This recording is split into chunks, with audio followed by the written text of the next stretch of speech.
আসসালামু আলাইকুম। আজ 25শে মার্চ 2026 সাল। অনেকগুলো ঘটনা ঘটেছে। আপনারা জানেন সাবেক বিচারপতি শামসুদ্দিন চৌধুরী মানিক এবং জাসদের সভাপতি হাসানুল হক ইনু আর রাশেদ খান মেনন, এদের জামিন মঞ্জুর করা হয়েছে।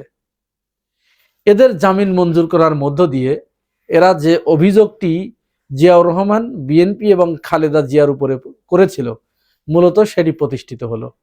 এই বিষয়টা আমি এরপরে আসব, একটু বিশ্লেষণ করব, আমার মতামতটা ব্যক্ত করব। তার আগে বাংলাদেশের মন্ত্রীরা, বিশেষ করে বর্তমান যোগাযোগ মন্ত্রী, তিনি ঈদের আগে আমরা দেখেছি এটি প্রতিষ্ঠিত করার চেষ্টা করেছেন যে কোথায়ও কোনো ভাড়া বেশি নেওয়া হয় নাই এবং ঈদের যাত্রা ছিল অত্যন্ত নির্বিঘ্ন, অতীতের যে কোনো সময়ের চেয়ে।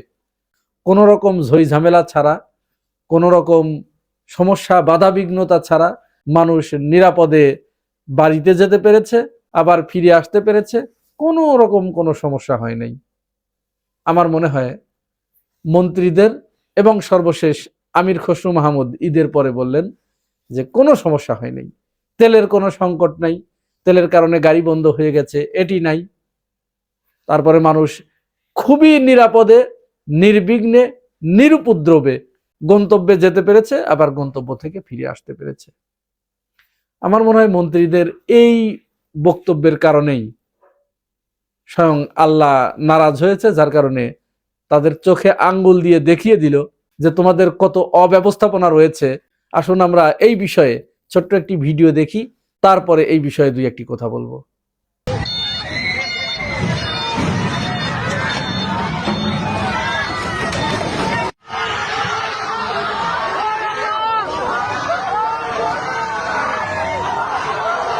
এই যে ভিডিওটি আপনারা দেখলেন, এটি আজ 25শে মার্চ 2026 সালের ঘটনা, দৌলতদিয়ার ফেরিঘাটে। এবং মজার ব্যাপার হচ্ছে আমিও আজকেই এসেছি কুষ্টিয়া থেকে। আমাদের নিয়ে প্রাইভেট কারটা পার হলো 2টা 10-এ, আর এই ঘটনাটা তার 2 ঘন্টা পরেই ঘটেছে। সৌহার্দ্য পরিবহনের একটি বাস সরাসরি একেবারে পানির ভিতরে ঝাঁপ দিয়ে পড়েছে। এখানে যেভাবে ঝাঁপ দিয়ে পড়লো আপনারা প্রত্যেকেই ভিডিওটি দেখেছেন। আমরা জানি না ওই সময়ে ড্রাইভার বাসটি চালাচ্ছিল নাকি হেল্পার চালাচ্ছিল। আমাদের কাছে মনে হয় হেল্পার চালাচ্ছিল। একটা বাস যখন, অত ঢালু জায়গা, ফেরিতে যখন বাসগুলো ওঠে তখন কিন্তু জায়গাটা বেশ ঢালু। প্রথমত একজন ড্রাইভার সে এত দ্রুত গতিতে, অন্তত মিনিমাম 30 কিলোমিটার বেগে কিন্তু বাসটা পড়ছে। তো 30 কিলোমিটার বেগে একটা বাস নদীতে ঝাঁপিয়ে পড়লো। সেখানে ফেরির যারা কর্মকর্তা ছিল বা সরকারি যে সমস্ত কর্মকর্তা ছিল, নিরাপত্তার দায়িত্বে ছিল, তারা শুরুতে এইটা নিয়ন্ত্রণ করতে পারে নাই। বা বাসটা কে চালাচ্ছে সেখানে এসে ফেরিতে বিশেষ করে যখন উঠবে, হেল্পার চালায় নাকি ড্রাইভার চালায় এটি তারা দেখভাল করতে পারে না। যখন ওই টিকিটগুলো দেয়া হয়, ফেরির টিকিট, এগুলো সরকারের দায়িত্ব নয়। আচ্ছা, এটা আমি মানলাম যে ঠিক আছে, ওখানেও সমস্যা নেই।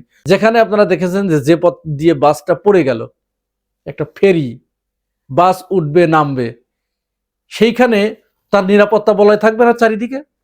শুধুমাত্র যেদিক দিয়ে উঠবে সেই দিকটা খোলা রেখে বাকি 3 দিক দিয়ে কেন নিরাপত্তা বলয় থাকলো না? কখনো কোনো প্রাইভেট কার বা বাস যদি নিয়ন্ত্রণ হারিয়েও ফেলে, তার গতি যতই থাক, যেন ওইটাতে গিয়ে ধাক্কা লেগে সে আবার ফেরির ভিতরেই থাকে, ফেরির উপরেই থাকে, নদীতে কমপক্ষে যেন পড়ে যেতে না হয়। সেটা নাই কেন? এই দায় কে নেবে? এই দায় কি আমরা জনগণ বহন করব, নাকি আমির খসরু মাহমুদরা বা এই রবিউল ইসলাম রবিরা বহন করবে?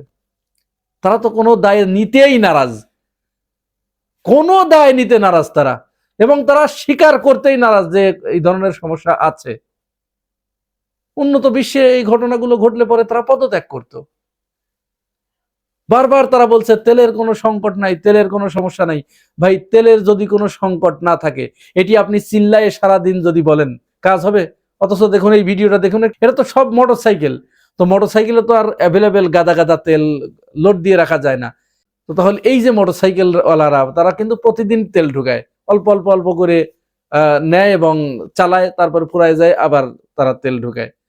তো এই যে কুষ্টিয়া, আমাদের কুষ্টিয়ার এইখানের এই লাইন, গত পরশুদিনও কালুখালীতে তেলের জন্য ব্যাপক মারামারি হয়েছে, ব্যাপক গ্যাঞ্জাম হয়েছে, মারপিট হয়েছে।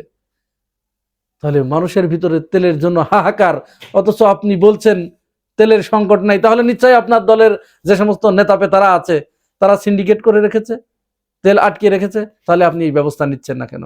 আপনারা তো জনগণের অভিযোগ শুনতেই নারাজ। ঈদের আগে বারবার বলা হয়েছে, সাংবাদিকরা পর্যন্ত এটা নিশ্চিত করেছে যে 5 থেকে 600 টাকা ভাড়া বেশি নেওয়া হয়েছে। মন্ত্রী মহোদয় বললেন না, কোনো ভাড়া বেশি নেওয়া হয় নাই, বরং 20-30 টাকা কম নেওয়া হয়েছে। এবং তিনি তার কথার উপরে ইস্তেকামাত থাকার জন্য যত রকমের প্রচেষ্টা আছে তিনি সেটি চালিয়েছেন। এটা কেন? এবার চলুন আমরা ওই বিচারপতি মানিক এবং হাসানুল হক ইনু, রাশেদ খান মেনন এদের দিকে একটু ফিরে যাই। আপনারা জানেন এই হাসানুল হক ইনু, রাশেদ খান মেনন এবং শামসুদ্দিন চৌধুরী মানিক এদেরকে গ্রেপ্তার করা হয়েছিল। এদের চরিত্রটা কেমন সেটা আপনারা জানেন। এদের বিরুদ্ধে একটা মানহানির মামলা করা হয়েছিল 22 জানুয়ারিতে। তারেক রহমানের সরকার এদের সেই মানহানির মামলা থেকে জামিন দিয়েছে।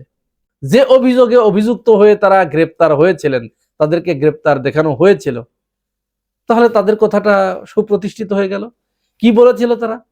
শামসুদ্দিন চৌধুরী মানিক 2022 সালের 3 অক্টোবর একটা টক শোতে উপস্থিত হয়ে তিনি জিয়াউর রহমানকে রাজাকার বলে সম্বোধন করেছিলেন।